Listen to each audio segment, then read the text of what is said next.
Welcome back to Chaos Collectibles. So here's a couple projects I've been working on off and on over the last week, 2 weeks, whatever. Just a little bit here, a little bit there. I picked up a Stan Lane AWA figure a couple weeks ago, and I wanted to make a barbarian out of him. So I made him a chest armor. Probably can't see that good here with the light the way it is. This one's a little different. There's no fur on it. All my chest armors are different. I don't use any patterns. I don't make patterns or anything.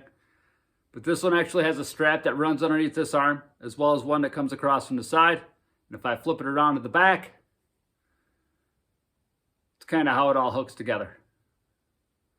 One Velcro's down, the other one Velcro's down over the top of it. Painted him with some dark hair. I'm thinking about maybe putting a scar down his face. I'm not sure yet. Began to paint his boots. So you can see I have 2 layers of black on the boots. See how the red still bleeds through? I don't know how well you can see it with the light, but the red bleeds through. That's kind of where we're at on this one. Let me try something real quick. Kick on my Skeletor light here and see if maybe that might give us some better light to work with here. Look at that. My Skeletor life-size bust light, okay? So that's where we're at. Did some dry brushing with the brown. May make a loincloth and stuff for him. Just kind of playing around with different stuff. So this is Stan Lane so far, right? Don't know what I'm going to call him or anything. But that's where I'm at with that one. After looking through my collections, you can see behind me, I did just reorganize some things day before yesterday. It took me a few hours. Kind of playing around with the way the setup's going to be. One of my future videos, I have to show you guys what I got going on back there once I'm happy with placement and things like that. So, the next one is this. I ended up buying some stuff from Zola World. I think I got this as just like an extra thing that they throw in there every now and then. But this is a head cast. I don't know what this head's from. Dragon, right? I think it'd be pretty cool to put this on a run with the Underworld Beast body. But this thing had a lot of air bubbles and stuff in it, which is why it has all the gray. I had to fill this in with some clay, the teeth, bottom part there, as well as the other side, and a bunch of stuff on like the fins and things like that. So I went through and filled all them areas in to try to complete this head. Kind of played around with that for a little bit yesterday. So that's an idea that I have for another beast type character, something different, completely different than what I have. So I kind of made a mistake a while back with building these armors and stuff. As I was building them on a character that I was going to use it on. And these things are all held with super glue. I don't sew none of this stuff together. It's all super glued together, right?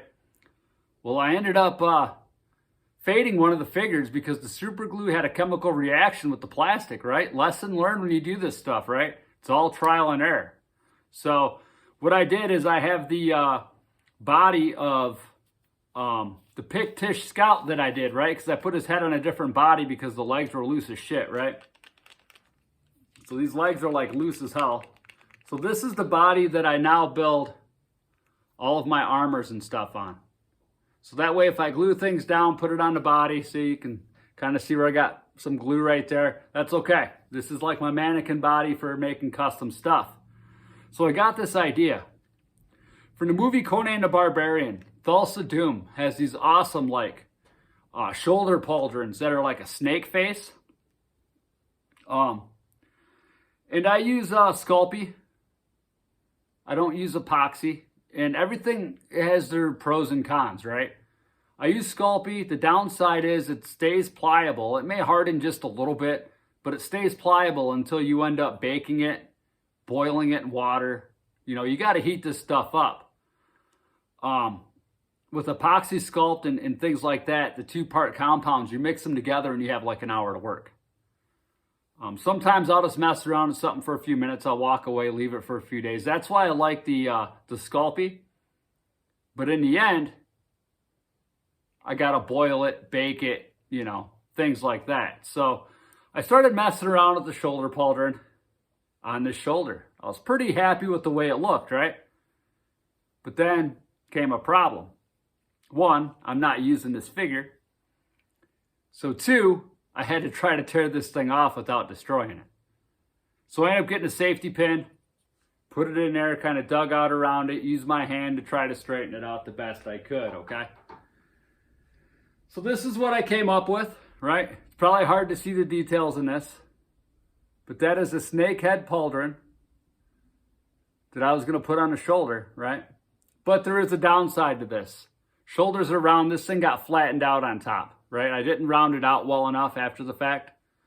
So I may go over it with some clay here, reboil it. This one I actually baked in the oven. You can tell it's kind of cooked.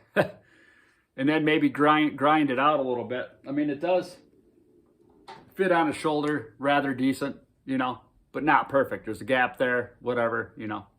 So, I mean, I can at least work with this, but just different ideas that I have for different things coming up, right? But that is all hand sculpted by me. It looked better when I had it on the arm. Now, if it had been epoxy sculpt, I could have just left it if I was doing it on a figure that I was actually going to leave it on.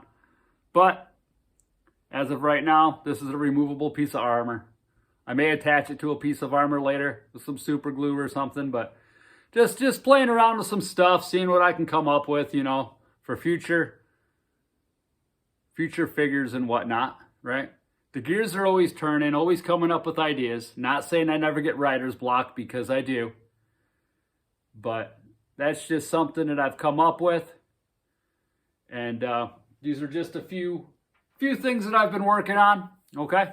But like I said, I've been doing some moving around, readjusting of the shelves and stuff. It was quite the job the other night. And once I get things set up to where I'm pretty happy with them, I'll end up doing a video on it. Things in my collection are always moving around. I mean, you've all probably seen a little bit of an evolution of what's behind me in the background since I started doing these videos about 3 months ago. But all right, everybody, just wanted to come in, kind of show you a few things, and I hope you all have an awesome day. Until next time.